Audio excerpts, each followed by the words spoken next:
es que todos nosotros estamos aquí y es el que reina a través de todas las personas que lo conocen a usted y que va a traer la palabra de usted. Quisiera de que usted esté con él y que nos enseñe todas esas cosas bonitas que usted quiere que todos nosotros partamos, para que así nosotros las podamos poner en práctica y cuando las personas nos vean a nosotros sepan de que usted vive entre nosotros, de que usted es el que está guiando nuestros pensamientos, el que está guiando nuestras conductas, está guiando todas las cosas que nosotros estamos haciendo. Ayúdanos, Padre nuestro, a poder poner en práctica esta clase que el hermano nos va a traer, que yo sé que usted se la ha puesto a él en su corazón, para que nos edifique a todos nosotros, y todos nosotros tenemos que ponerla en práctica para así hacer las cosas que a usted le agrada, para glorificar a usted y para que cuando todas las personas nos vean a nosotros, lo vean a usted a través de nosotros. Todo esto te lo pedimos en el nombre de Jesucristo. Amén. Amén. Tiene la palabra, hermanito. Pues damos gracias a Dios y en particular gracias, hermano Jesús Solórzano. Gracias por esta invitación nuevamente para poder compartir la palabra de Dios, el mensaje del Señor. Y esperamos que todo esto suba a Dios con olor fragante, pero que también sea para edificación de los oyentes. Y bueno, voy a comenzar. ¿Cuál es la diferencia entre por qué y para qué? Usualmente depende de la preposición que utilicemos. Permíteme explicarlo. Por es una preposición que indica la causa. Y para es una preposición que indica la finalidad. Pero para poder entender esto bíblicamente, voy a compartir con ustedes el pasaje que el apóstol Pablo escribe en la carta a los Efesios, capítulo 2, versículo 1 al 10, y lo voy a leer en la Nueva Traducción Viviente.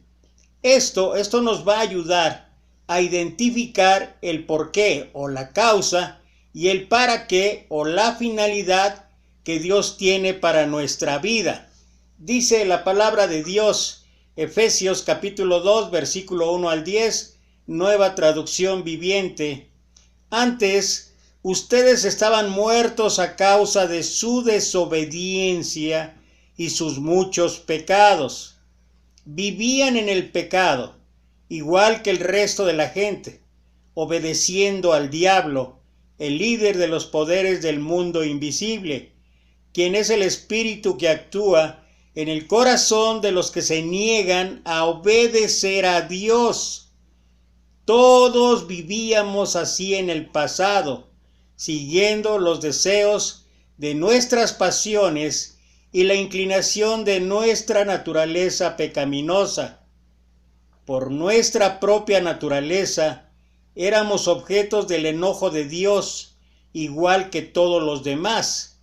Pero Dios es tan rico en misericordia y nos amó tanto, que a pesar de que estábamos muertos por causa de nuestros pecados, nos dio vida cuando levantó a Cristo de los muertos.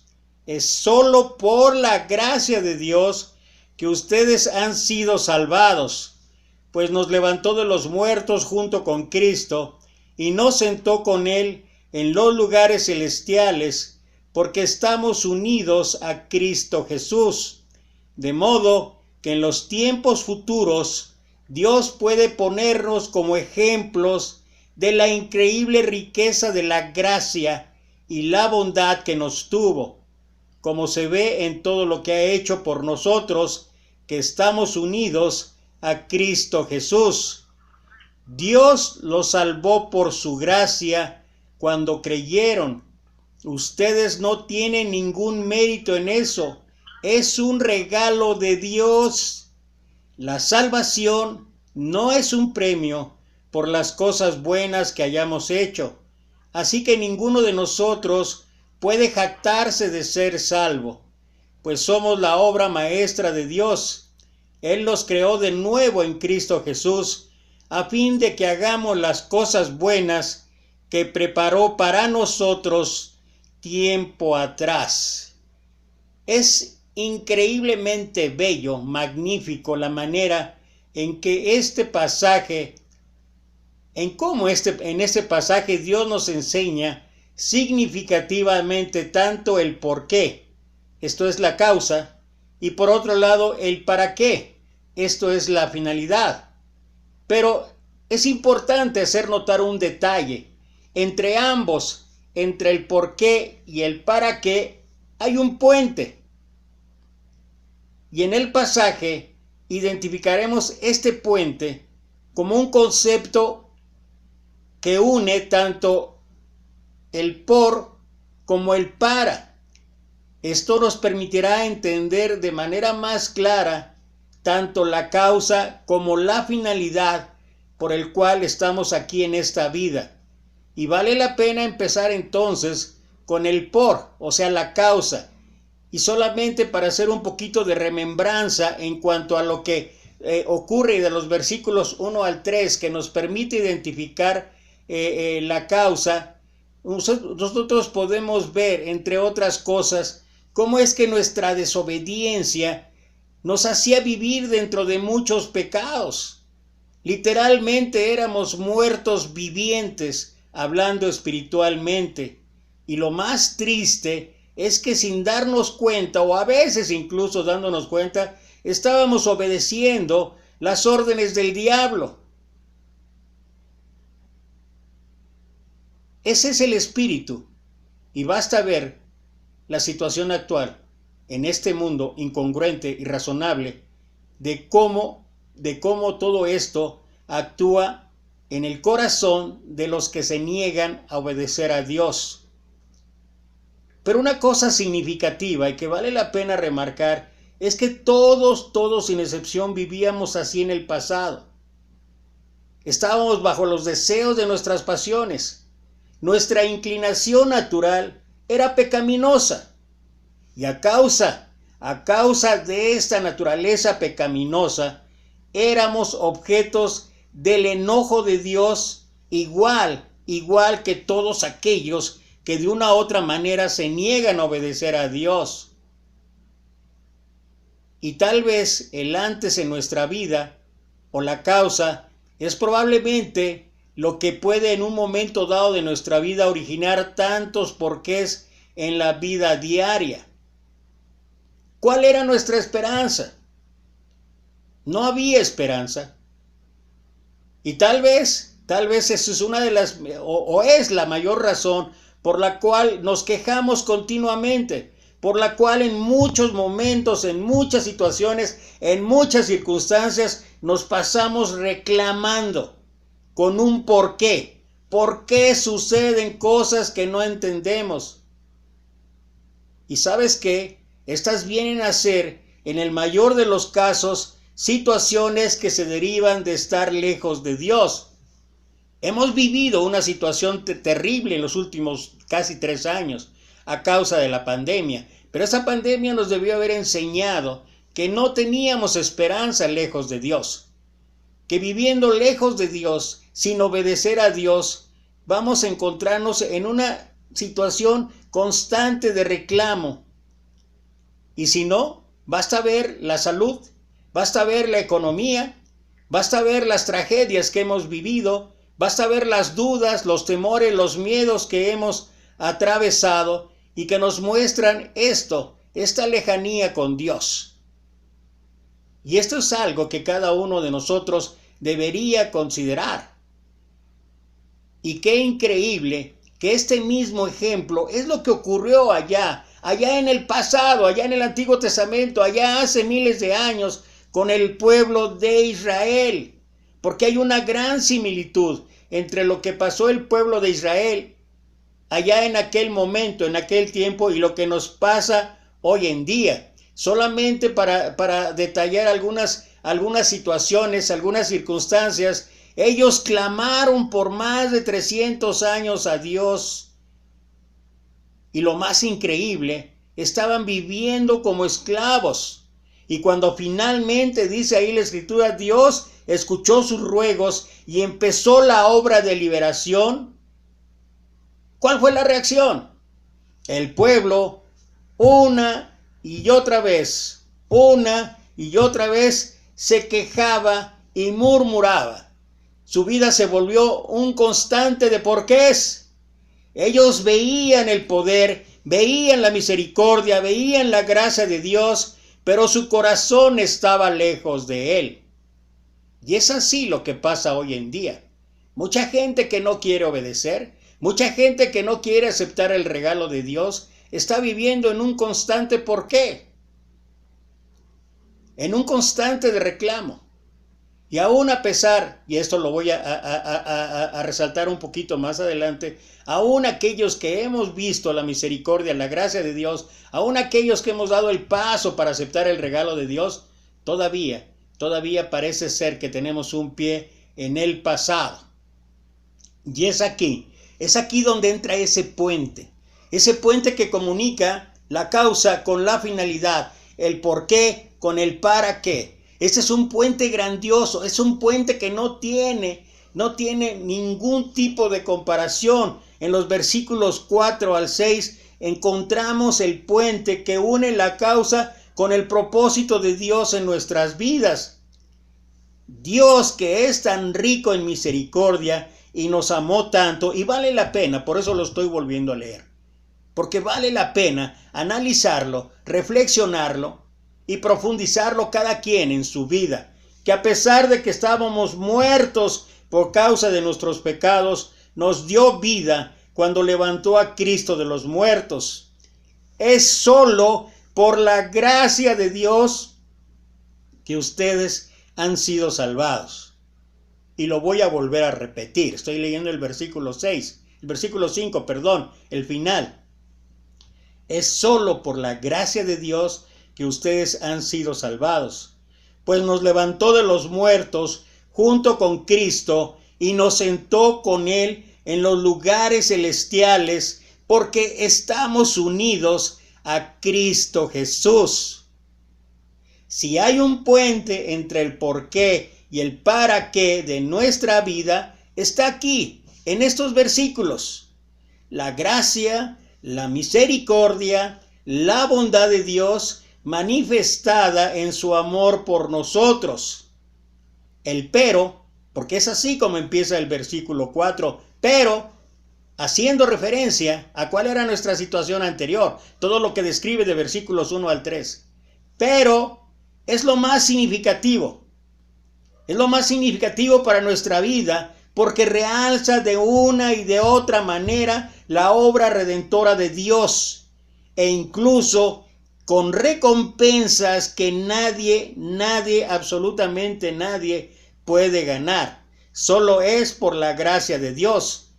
Solamente quisiera que imaginemos que por su gracia, mira, es lo que dice el versículo 6, que solamente por su gracia estamos sentados con Él en los lugares celestiales. Y quiero aquí hacer énfasis en que no hay ninguna mansión, ninguna posesión, ninguna posición en esta vida que se asemeje en algo en esto que ha hecho Dios en nuestra vida. Muchos ahorita están totalmente idealizados. Están totalmente metidos. Para quienes no lo saben o no son muy afectos al fútbol, hay un mundial de fútbol allá en el oriente, en Qatar. Y pareciera ser que es la máxima felicidad. Y muchos se expresan así: mi sueño era venir al mundial. Quiero decirte que sin ir al mundial, sin estar en eventos de esa magnitud, sin estar en eventos deportivos, sociales, culturales o cualquiera que sea, se asemeja en nada, en absolutamente nada, al lugar de privilegio, al lugar que Cristo, que Dios solamente nos ha dado, sentados con Él en los lugares celestiales. Esto es algo que muy pocos de nosotros de verdad podemos cuantificar, podemos cualificar esto en nuestra vida. Imagínate, como dije antes, no hay ninguna mansión, no hay ninguna posesión. No hay ninguna posesión igual, en ningún sentido, en nada. Ese lugar solamente es por la gracia de Dios.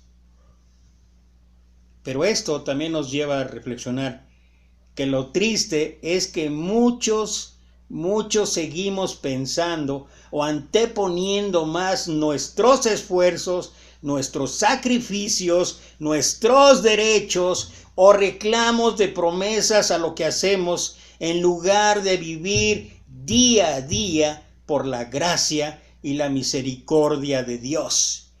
Y esto se ve en todos los sentidos, se ve en todos los niveles. Ya he mencionado esto en algunos otros mensajes. Yo a veces no entiendo por qué la queja de muchos hermanos predicadores por todo lo que sufren, por todo lo que están pasando, por sus penurias económicas, porque nadie les reconoce su labor, etcétera, etcétera, etcétera. Y la verdad, que siendo predicador o no lo siendo, mira, lo que tenemos ahora solamente es por la gracia de Dios.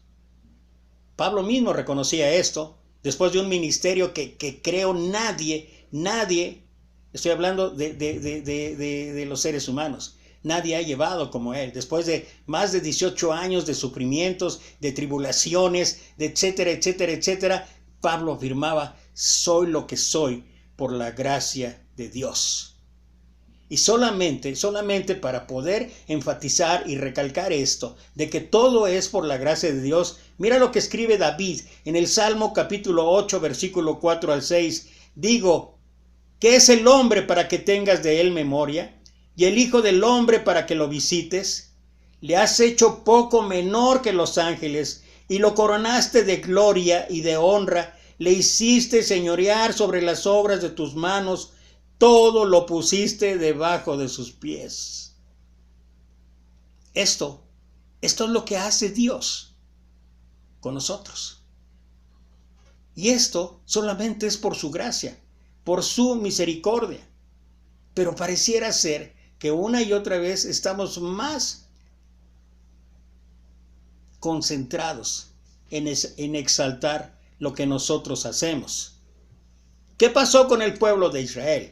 Dios los liberó, pero una y otra vez, como ya mencioné antes, reclamos, murmuraciones, rebeldía, inconformidad, que los llevó a pasar 40 años en el desierto, y muchos ni siquiera llegaron a la tierra prometida. ¿Y no es cierto que así nos pasa a nosotros? Con frecuencia estamos más afanados en lo que tenemos que hacer que en lo que Dios hizo con nosotros. La salvación no es aprender el ABC para llegar a la eternidad. La salvación es aceptar y vivir el regalo de Dios en nuestra vida. Eso es la salvación. Solamente por gracia de Dios. ¿Algo tenemos que hacer? Sí, pero todo esto se da solamente por la misericordia de Dios, solamente por la gracia de Dios. Y qué triste es que muchos de nosotros ni siquiera podemos llegar a entender esto. Más preocupados en teología, más preocupados en aprendizaje, y no estoy diciendo que no estudiemos, ya lo hemos visto, Oseas 4:6, mi pueblo fue destruido porque le faltó conocimiento. El mismo Señor Jesús dijo, Juan 5:39, escudriñar las Escrituras porque a vosotros os parece que en ella encontraréis la vida eterna y ellos son las que dan testimonio de mí. O los hermanos en Berea, ya en Hechos 17:10, que cada día consultando la Escritura para ver si las cosas que Pablo y Silas decían eran ciertas. Por supuesto que tenemos que estudiar, por supuesto que tenemos que aprender, pero no olvidemos jamás que fundamentalmente, de acuerdo a estos versículos 4 al 6, pero Dios en su infinita misericordia, por Él llegamos a ser salvos, solamente por su gracia. ¿Cuál es la finalidad de ser salvos? ¿Para qué somos salvos? Versículos 7 al 10. Mira, Mira, nuestra condición anterior, la causa. El pero, el puente de comunicación. ¿Para qué? No solamente para ser salvos. Y voy a abundar un poquito más en esto. Versículos 7 al 10. A fin de poder mostrar en los siglos venideros las sobreabundantes riquezas de su gracia por su bondad para con nosotros en Cristo Jesús. Porque por gracia habéis sido salvados por medio de la fe. Y esto no de vosotros, sino que es don de Dios. No por obras para que nadie se gloríe. Porque somos hechura suya, creados en Cristo Jesús para hacer buenas obras, las cuales Dios preparó de antemano para que anduviésemos en ellas. ¡Qué increíble! ¡Qué increíble la claridad! ¡Qué increíble la nitidez! ¡Qué increíble la realidad del para qué! ¿Para qué somos salvos? ¿Cuál es la finalidad? La finalidad del propósito de Dios en nuestra vida va más allá de la reconciliación y salvación de cada uno. Más allá de ser salvos. Porque parece que se ha vuelto una obsesión. ¿Quieres llegar a ser salvos? Mira, esto es. Y no estoy diciendo que no llevemos a cabo el plan de salvación, oír, creer, arrepentirse, confesar, ser bautizados y permanecer permanecer en la fidelidad a Dios. Pero mira particularmente versículos 7 y 10. Mostrar en todo tiempo la sobreabundante riqueza de su obra redentora. Nuestra vida debe ser un constante de mostrar la gloria, la gracia y el poder de Dios a través de nuestra propia vida, con obras que lo magnifiquen. Y lo más increíble, es que estas obras, las buenas obras, no son las que a veces suponemos o las que a veces pensamos, no. Las buenas obras, Dios ya las ha preparado de antemano para que caminemos en ellas. Pareciera ser que no nos queda hacer nada. No, sí nos queda entender esto, entender la finalidad del para qué.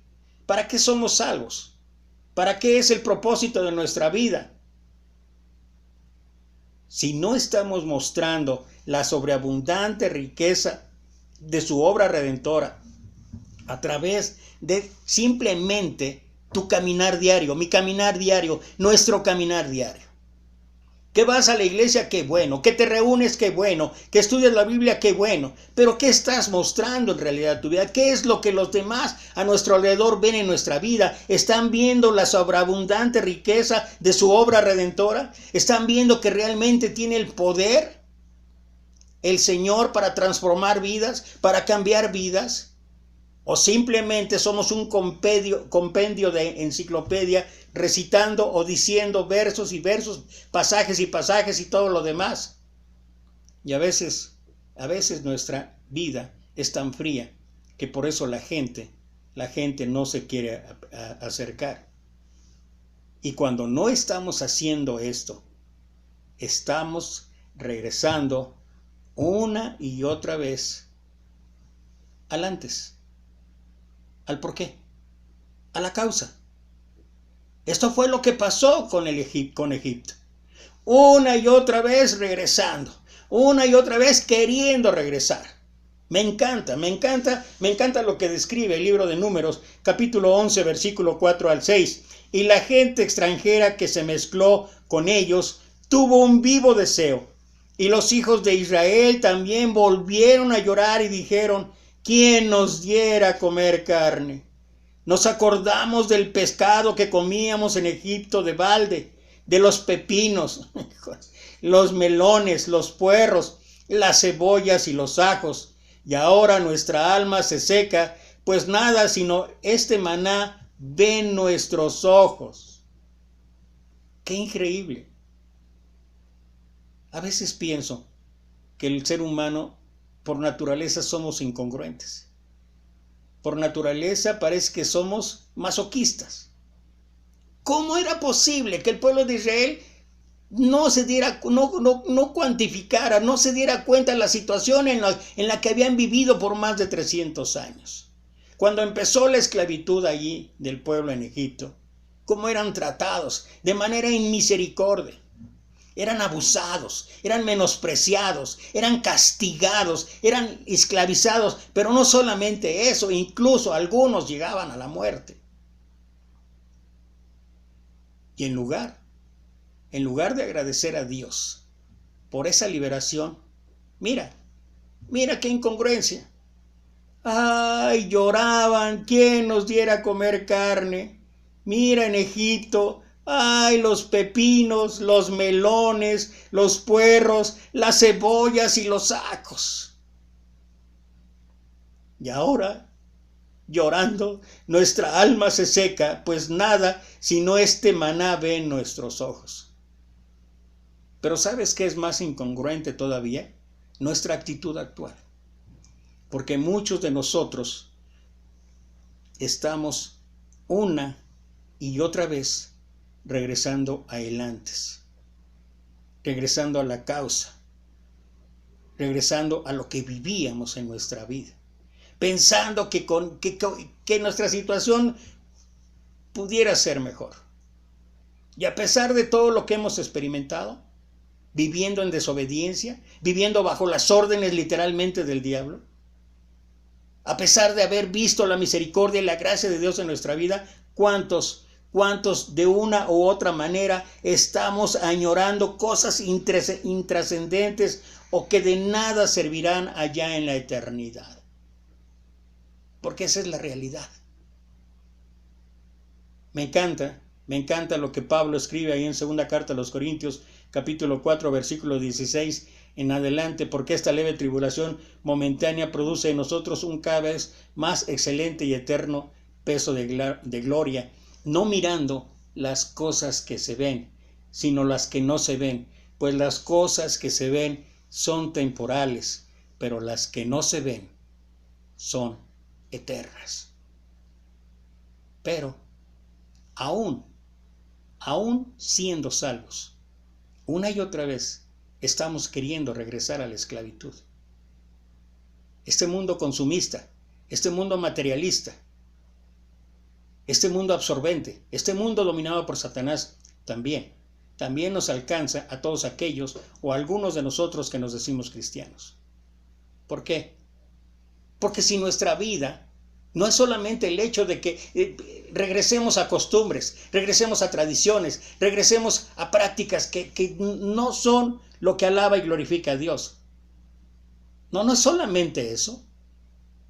Es que si en nuestra vida, como dije antes, no está reflejando la sobreabundante riqueza, la gloria, el poder de Dios en nosotros, si nuestra vida en muchos sentidos no es diferente, si nuestra familia, si nuestros vecinos, si nuestros compañeros de trabajo, si nuestros compañeros de escuela, en el caso de los estudiantes, no ven algo diferente en nosotros, ¿sabes qué? Es que estamos regresando otra vez por los ajos, otra vez por las cebollas, otra vez por los pepinos, otra vez por los melones. Estoy hablando simbólicamente. Pero así es lo que pasa. ¿Cómo es posible? ¿Cómo es posible que no nos demos cuenta de eso? Y a veces consciente o inconscientemente, voluntaria o involuntariamente, si nuestra vida no está reflejando la gracia de Dios, ¿sabes qué? Estamos regresando al antes, a la causa, a vivir otra vez en desobediencia, a no hacer lo que a Dios glorifica. Y esto es realmente lo que cada uno de nosotros debiera analizar en su propia vida. Porque nuestra vida debe dejar de ser un porqué. Ya no hay porqué. Cada uno de los porqués están contestados en cada promesa de Dios. Nosotros tenemos que aprender a vivir cada evento en un para qué. ¿Para qué ha hecho Dios la obra? ¿Para qué es que Dios me llamó aquí? ¿Para qué es que Dios me dio ese ministerio? ¿Para qué es que Dios quiere que haga esto? ¿Para qué es que Dios refleje su luz?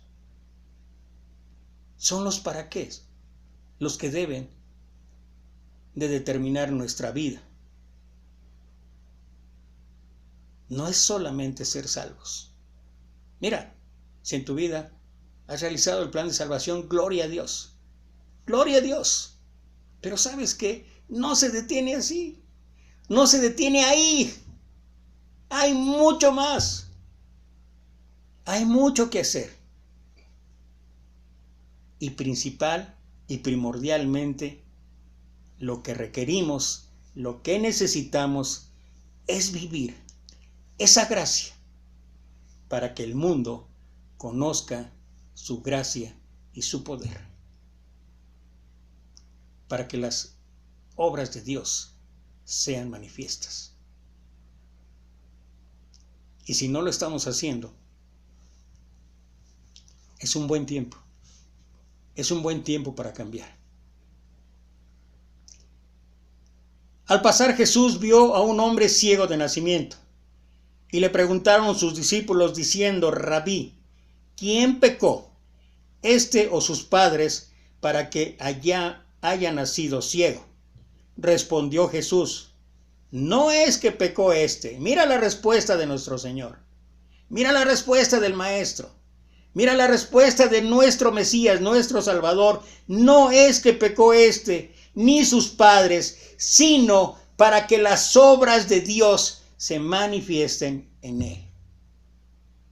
No es para que sea salvo. No es para que yo sea salvo. No es para que seamos salvos. Es para que las obras de Dios se manifiesten en cada uno de nosotros, en nuestra vida. Porque solamente así será glorificado el nombre de Dios. Solamente así se podrá ver en toda su magnitud la gracia y la misericordia de Dios. ¿Para qué somos salvos? Para mostrar la gloria de Dios. Padre, bendito Dios, alabado y glorificado sea tu nombre. Te exaltamos, te bendecimos, te glorificamos, te damos la honra y la gloria que solamente tú mereces. Y Padre, queremos, Señor, por favor, mostrar tu riqueza, la riqueza de tu gracia, Señor. Queremos, Padre, que nos ayudes a entender que estamos sentados en los lugares celestiales junto a tu Hijo bendito Jesucristo. Que la posición que tenemos no es en nada imaginable a cualquier cosa que hay aquí en esta tierra. Gracias, Señor. Gracias por tu misericordia. Gracias por tu compasión. Gracias por tu bondad. Gracias por tu amor.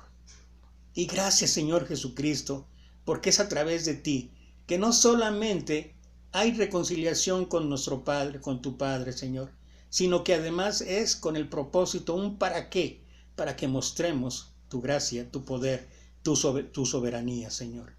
Ayúdanos, Padre, ayúdanos a vivir cada día dándote la honra y la gloria que solamente tú mereces. Ayúdanos, Padre, a dejar el yo, el ego por un lado, y que tú vivas en nosotros. Con Cristo estoy juntamente crucificado, que ya no vivamos nosotros, sino que vivas tú, Señor. Y que esto se refleje en todas y cada una de las actitudes, los pensamientos y las acciones de nuestra vida. Te damos gracias por tu bendita palabra, Señor. Te pedimos, Padre, entendimiento. Te pedimos congruencia. Te pedimos sabiduría y todo lo que requerimos o necesitamos, Señor, para glorificar a cada instante tu nombre. Gracias por este privilegio que le das a tu siervo, Señor, de compartir este mensaje. Que esto haya subido a ti con olor fragante, Señor, y que haya sido de edificación para los oyentes. Gracias, Señor, te doy, y todo esto lo pongo a tus pies en esta noche, en el bendito santo nombre de tu Hijo amado, nuestro Señor Jesucristo. Amén.